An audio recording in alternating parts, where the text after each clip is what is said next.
People do business with people that they know and that they trust.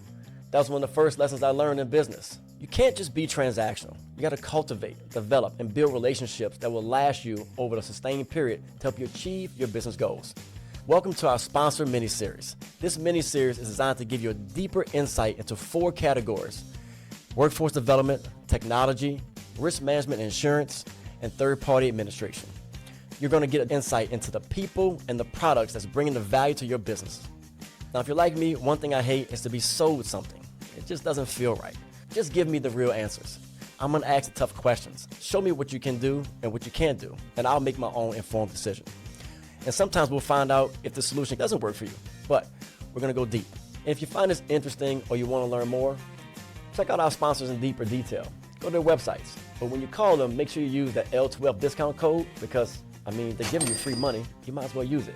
So sit back, relax, and enjoy the mini-series. I'm Jason Burns, your host on The Last of First, and I'm excited for you to learn, uncover, and discover what can work best on your Last of First journey. Hi, I'm Arthur Axelrad, CEO and co-founder of Dispatch Science, and you've just watched the Last of First podcast with Jason Burns. Keep watching. Welcome back to our second part of the mini-series on technology, and it's sponsored by Dispatch Science. We have Arthur Axelrod, who's the co-founder and CEO of Dispatch Science, with us. The first episode was really getting the history, the story, kind of why Dispatch Science, what's the solution about, how can it help you. This is going to be really digging deep into the pain points, things that I've experienced, that you may be experiencing right now. We're going to walk through a handful of these pain points, and I'm going to challenge Arthur to see how the solution really measures up. So, Arthur, welcome back to the podcast. Jason, thanks for having me. All right. So, I mentioned before that I struggle with route optimization and just trying to leverage some of the technologies out, part of it because of this customization approach of what we do. Like, we're sitting here at this conference. It's the CLDA's conference. It's Customized Logistics Delivery Association. We changed the name of the association for a reason 10 years ago because our customers, when we surveyed them, said, we work with you guys because you can do what we need you to do when we need you to do it. You kind of let us customize our solution versus fitting us into a box. Even with QCS, I was trying to mix, healthcare clients. We did a lot of hospital deliveries, life sciences labs, with food. Could be cold chain sometimes. We did a little bit of white glove mattress deliveries, and then we did kind of business services. So just from before we get into like the actual technical routes, like how do you look at this? Because I got to imagine you got customers that are servicing all different types of verticals, and the tech has to support that, and sometimes overlapping support. Jason, we actually had a number of companies very much like yours that did many different types of deliveries. Like you said, a combination of healthcare, white glove, final mile, small parcel, name it. We also have companies that do just one or just two things. What we realized early on was that the software had to understand the differences between those types of deliveries. Mm-hmm. When you're doing critical parts, life-saving medication, healthcare, critical time-sensitive deliveries, you have kind of one set of needs and things that you have to track.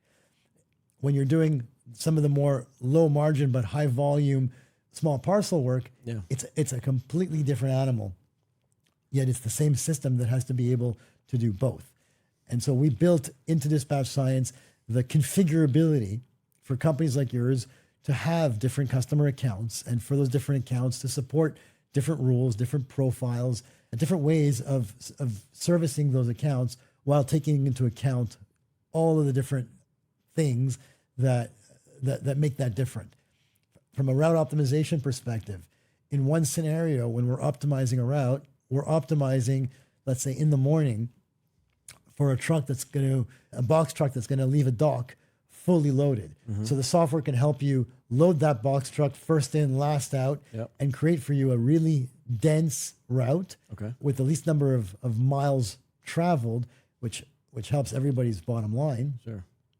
And that's kind of one optimization where everything just pretty much has to get there, let's say same day. By 5, by 8, whatever. That same company might have drivers that are getting hotshot orders throughout the day for specimens, for blood samples, name it, exactly. Pharmacy scripts. And the optimization in that case has to be continuous, real time and continuously readjusting itself based on the exact position of the driver and their next call. And that optimization has to also be able to take into account the times, let's say the windows or appointment times for those stops. Yeah. It has to take into account traffic if the driver breaks down and now needs to get rerouted. So that's a different, it's the same technology, but it's a different application of it. And we do both. Got it. So when you're out selling and talking to prospective clients and they're coming to you and they're saying, hey, I want to be able to do this. I have, a few different verticals I serve. My goal is to ultimately find a solution that helps me not just operate better, but optimize my internal staff, like dispatchers. So when I had QCS, we had maybe, 3-4 dispatchers for 80 to 100 drivers at any given point in time. Does the solution look at with your clients? Like, I'm assuming there's a level of dispatch in most of your clients, not all of them, maybe not. But how does the technology help with their day-to-day operation? Because the reality is we're trying to figure out a way to save some margin. Well, the solution allows you to use the software for the different types of people that you have in the organization. We have some companies, some customers that don't have any dispatchers. So maybe they're just final mile. Maybe they're just doing everything as same day or next day routes. Okay. So they're not using dispatchers per se. They're just using a planner who's going to plan that work, use our tools to get really good optimized routes and go. Then you have other customers that in fact do have a lot of hotshot same day type work where, they will have dispatchers. And that's where they'll leverage our system to have the system make recommendations and say, well, based on the workload, based on the current position of the driver, based on everything you've got on him or her, the system's going to say this call should go to that driver. And then it becomes a business decision. Does the dispatcher say, yes, I accept, or no? Yeah.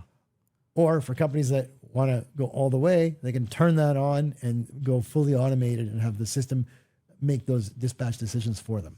How does it handle? Because I know maybe you're making it sound simple. I know it's not simple to do. But the first thing I think about is every driver may not be skilled to do every order. So they may be positioned the best. But if that driver's not certified or if they haven't had so many, we would always measure driver, like, have you had 10 trips with this customer before we really let you go? Does it account for that? Yeah. So the way we do that is through something called attributes. It's essentially something that lets you apply rules, define rules, and then the system applies them. So this delivery requires a hazmat certified driver. So even though the one driver might be close, if he doesn't have the certification, the system goes to the next best one that does. Got it. It's that kind of a concept. We were trying to do anything we could because, look, the reality is when you operate in a space, if you're doing double-digit margins, low double-digit margins, you're doing well. So everyone's trying to figure out how to, I hate to say cut a point, but it's really cut a point, really optimize, become more efficient. So we tried a little bit of everything to really get that operational cost, the dispatch cost, the burden. How can we free them up to do other things? The technology you guys have built and looking back to that gap, when it comes to just ways that can help us being a carrier, save money, be more efficient, talk to me about the solution. Was it optimization, automation? What is it doing to help my bottom line? What we found early on was that carriers had many people involved in various types of manual tasks that would have made it harder for them to scale their business and things that could have been done by technology. We see very oftentimes that people are answering a lot of phone calls or emails where customers are all calling in to find out where's their order, when's the driver going to show up for the pickup or the delivery. Yeah. So one of the key things that we offer are real-time ETAs. Okay. And the real-time ETAs are it's like what you get when you get in your car and you drive with your Google or your Waze, and it tells you exactly what time you're going to get to your stop. Well, our system does that for all of the driver's stops and for the pickups and for the deliveries, and it makes that information available to customers automatically. So even before they have the reflex to hunt or call or chase it down, they're getting a text message, they're getting an email, they're getting an alert telling them, hey, your driver's 15 minutes out. So that does two things. One, from a client and customer service standpoint, you're proactively communicating clients, they don't like when you're late, but they love you a lot more when you let them know you're going to be a few minutes late. And two, that's not burden on the staff. Exactly. Right? Which can deviate their attention from, making another dispatch move because they're calling the customer and trying to get them on the phone. Exactly. In the delivery business, efficiency is everything. And that's where Dispatch Science gives you the edge. Their modern, cloud-based, AI-powered transportation management system optimizes routes, tracks orders in real time, and automates processes to save you time and money. If you're serious about scaling your business and staying ahead of your competition, then Dispatch Science is your next move. So visit dispatchscience.com today and give them the L2F discount code where you'll get 20% off your first month's invoice. Now back to Last to First.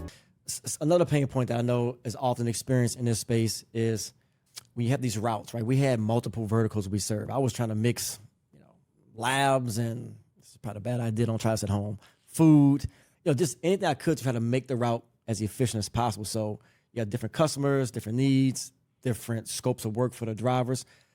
How do you optimize, even from a standpoint on demand, trying to move on demand stops to a route to find that savings and that efficiency?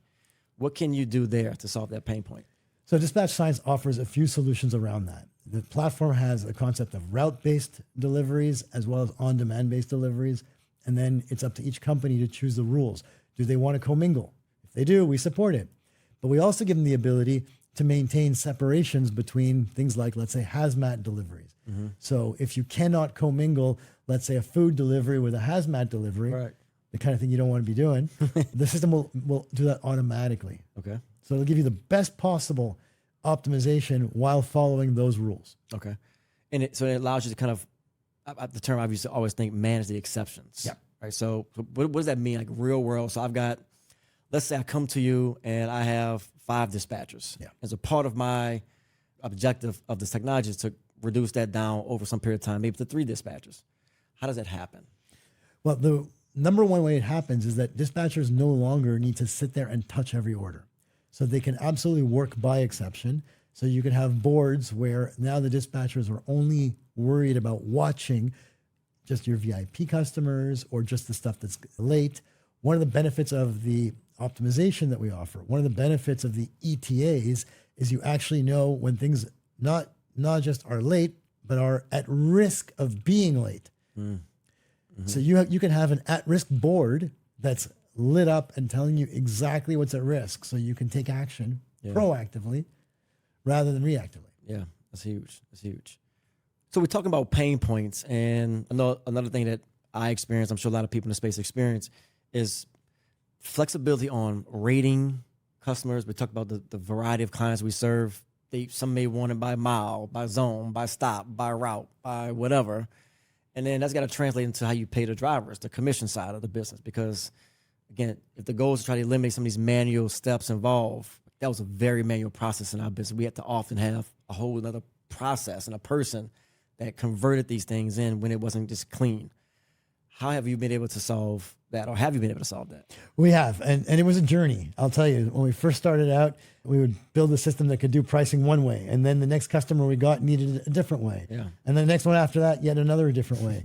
But by the 3rd or 4th time, we kind of learned our lesson and took a step back and said, you know what, we need to build a pricing module that can address these types of needs. Yeah. And so we built something that I can say with confidence can price any crazy combination of billing or driver settlement commission calculations that a company can think of. So we do it all by stop, by zone, by parcel, by weight, with accessorials, by time of day, name it, we can do it.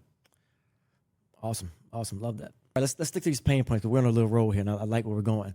So one of the other challenges I experienced a lot was customers that everyone has a different SOP, right? And look, most of us operate in a world where we're probably operating a hybrid driver model, most predominantly 1099 based. So you don't have the ability to have, all these backup people sitting around waiting and trained and so on and so forth. So you've got to quickly be able to, put another driver in a route on a fly. Maybe he's got experience, maybe he's not, and know how to go through all these different steps for different clients on a single route. And so, we had a manual sheet in the office, a dispatcher would try to talk it through the driver, but that never really worked well. Has any been automation that you've done to help that part of the business? Jason, we started out, we cut our teeth on apps. And so we put all of that capability into our driver app. Okay. So we built the driver app that runs on iOS or Android, and it has workflows that customers can define where you can choose exactly what steps your drivers are guided through in such a way that, well, they can't go wrong. So the application forces them to step through whether or not it's the barcode scan, the photo capture, answering a question, answering 3 questions, taking multiple photos. It's up to you to decide. Each customer can decide what workflow they want the driver to do on pickup and on delivery. And they can be totally different. So same driver, different workflows per stop. And does it, so another part of the challenge we had with that, we would be really good on the front end. So we get a new piece of business, we create this route book I was talking about earlier, we got all the stops, but then by the 3rd month, 6th month, something's changed. But that information is not getting communicated back into the office. The driver knows it's changed, but no one else does it.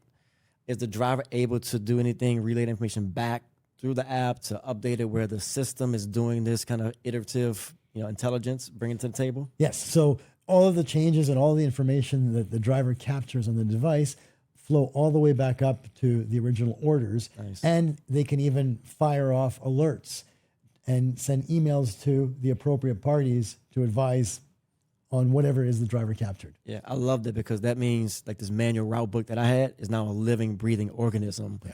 And it's constantly getting smarter and better because, again, the nature of what we do in the space, you guys know this, is customized work. You can't be successful over a long period of time if you're not able to get that information to your drivers in their hands.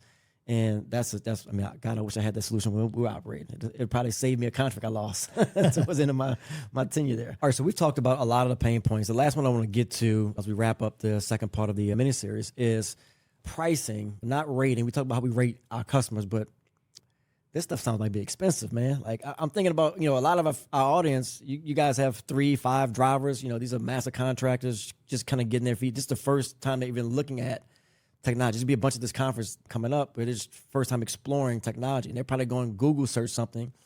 They're kind of entry level to large company. I know you have some large clients. Who is it designed for, and how do you help them to navigate that journey, whether they're coming in with 5 drivers or 1,000 drivers? Well, Jason, we built our system, we built our solution for the mid-market courier industry that we're in here today. We have and we service companies that have anywhere from 5 to 5,000 drivers. Okay. And we believe in being transparent, so we put our prices right up on our website. Our solution is structured with 3 plans: a starter plan for companies that are getting started in the space. It's all online, it's all published with optional add-on modules that they can add as they go. Okay. Most of our clients fall into our growth plan, which includes most of the features that carriers doing a combination of final mile and on-demand work would need, as well as all the billing and rating capabilities. Okay. And then for our larger enterprise clients, we have an enterprise plan, which is basically just about everything and the kitchen sink that we've ever done, also transparently available on our website. So you can kind of step up into different levels as you grow and evolve your business. On that same note, is there a variable factor for drivers? So drivers pay a little bit extra per month? Yeah, so each plan is the basic license, and then it's variable based on the number of drivers. It's $27 per month per driver.